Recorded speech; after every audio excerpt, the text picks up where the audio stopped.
નમસ્તે વિદ્યાર્થી મિત્રો, આજે આપણે ભણવાના છીએ વિષય ગણિત ધોરણ 6 ચેપ્ટર 8 સ્વાધ્યાય 8.3. ગયા વિડીયોમાં આપણે સ્વાધ્યાય 8.2 પૂર્ણ કર્યું. હવે આપણે જોવાનું છે સ્વાધ્યાય 8.3.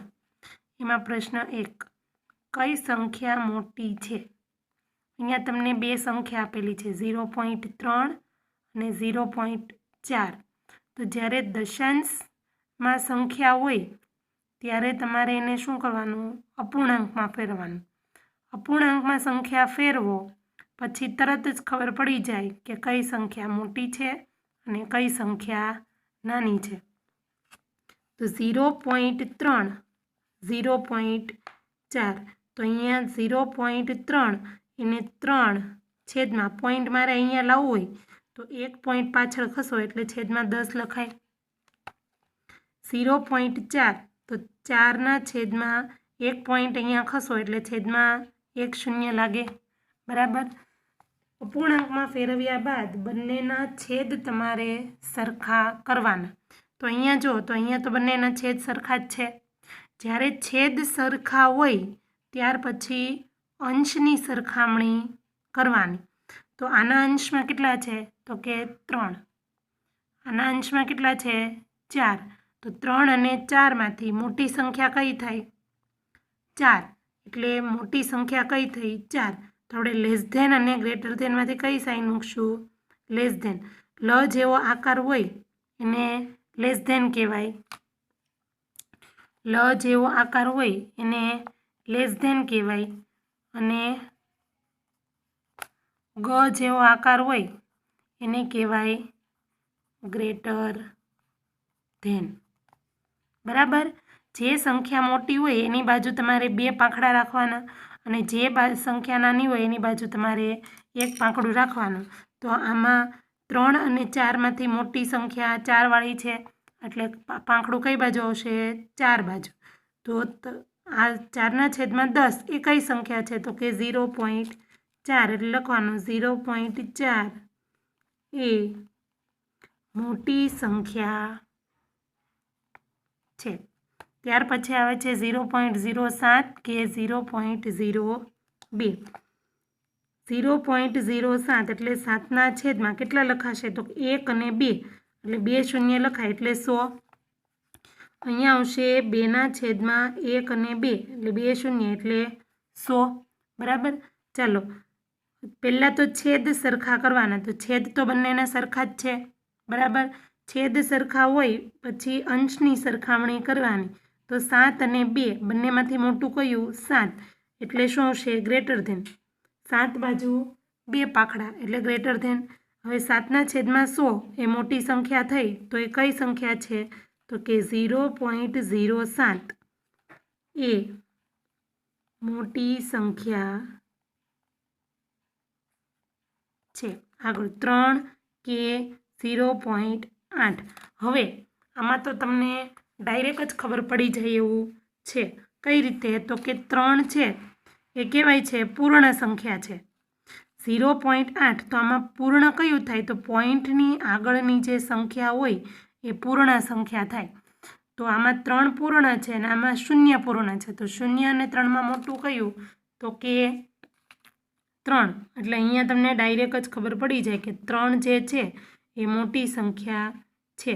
બરાબર. પણ જો અહીંયા 3.8 હોય તો મોટી સંખ્યા કઈ થશે? આમાં પણ 3, આમાં પણ 3, તો મોટી સંખ્યા થશે 3.8. અહીંયા લખવાનું 3 એ મોટી સંખ્યા છે. હવે આવે છે 0.5 અને 0.05. 0.5 બરાબર 5ના છેદમાં કેટલા થશે? તો કે 10 થાય. 0.05 તો કેટલા થાય?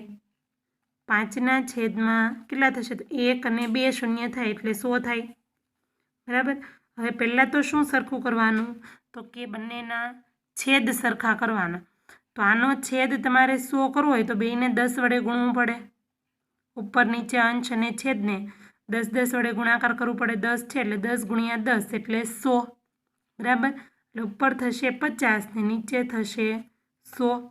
હવે 50ના છેદમાં 100 અને 5ના છેદમાં 100, તો બંનેમાંથી મોટું છેદ સરખા થઈ ગયા એટલે અંશની સરખામણી કરો.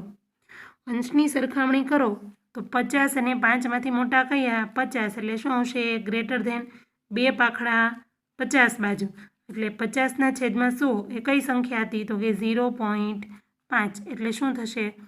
0.5 એ મોટી સંખ્યા છે. 1.23 કે 1.2.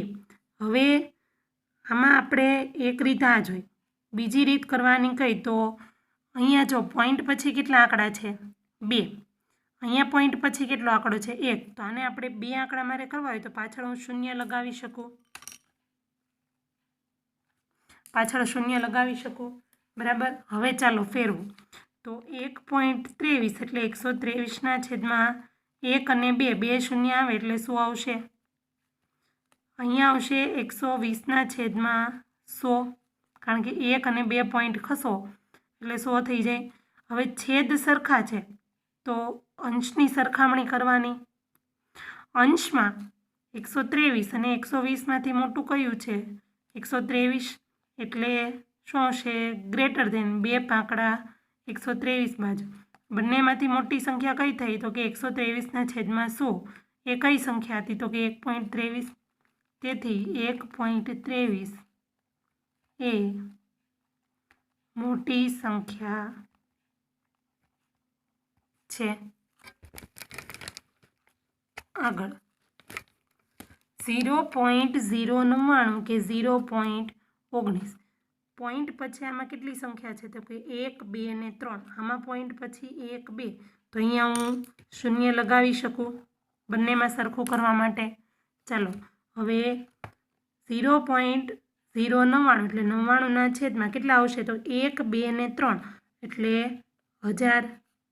અહીંયા આવશે 190ના છેદમાં પોઈન્ટને અહીંયા લાવવો છે, 1 2 3 વખત ખસવાનું એટલે 1000. છેદ સરખા થઈ ગયા. અંશની સરખામણી કરો તો 99 અને 190માં મોટું કયું થશે? તો કે 190. એટલે 2 પાખડા ક્યાં આવશે? 190 બાજુ, એટલે અહીંયા આવશે લેસ ધેન. હવે 190ના છેદમાં 1000 વાળી સંખ્યા મોટી એટલે કઈ આવશે? તો કે 0.190 એ મોટી સંખ્યા છે.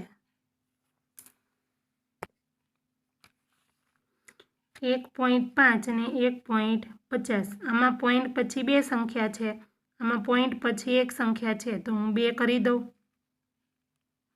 હવે 2 સંખ્યા કરી દીધી એટલે આ થઈ ગયું 1.50 અને આ પણ 1.50 એટલે 1.50 એટલે 150ના છેદમાં કેટલા થશે? તો કે 1 અને 2 એટલે 100. આ પણ શું થશે? 150ના છેદમાં 1 અને 2 પોઈન્ટ ખસો એટલે 100. તો બંને બાજુ અંશ પણ સરખા છે અને છેદ પણ સરખા છે, એટલે બંને સંખ્યા કેવી થાય? તો કે સરખી. કોઈ નાની કે કોઈ મોટી નથી, એટલે બરાબર. બાજુમાં લખવાનું બંને સંખ્યા કેવી છે? તો કે સરખી છે. આગળ 1.431 અને 1.490. પોઈન્ટ પછી કેટલા? 3 આંકડા છે, આમાં પણ પોઈન્ટ પછી 3 આંકડા એટલે શું કરશું?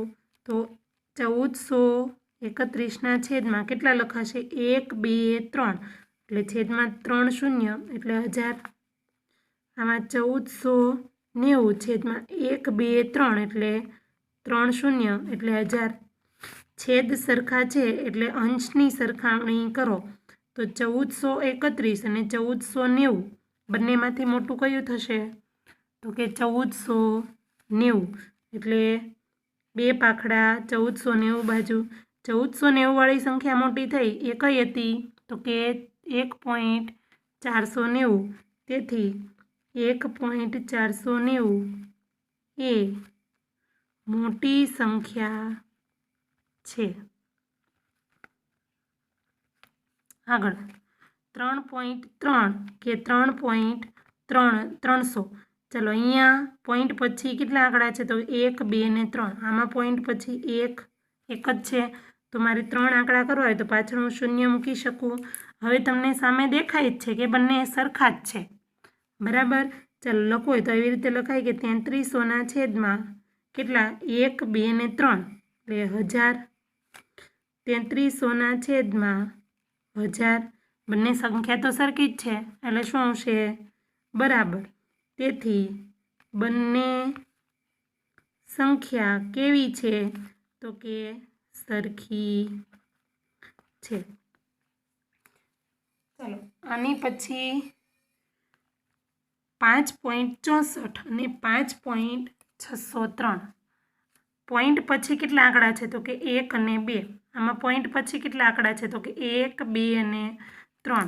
તો મારે અહીંયા 3 કરવા હોય તો હું શૂન્ય મૂકી દઉં, બરાબર. ચાલો હવે પોઈન્ટ મારે અહીંયા ખસેડવો છે એટલે શું આવશે? 5640 છેદમાં 1, 2 અને 3 એટલે છેદમાં આવશે 1000. અહીંયા આવશે 5603 છેદમાં 1, 2, 3 એટલે 1000. બંનેના છેદ સરખા છે એટલે અંશની સરખામણી કરવાની. એટલે 5640 અને 5603 બંનેમાંથી મોટું કયું થશે? તો કે 5640. એટલે કઈ બાજુ પાંખડો આવશે?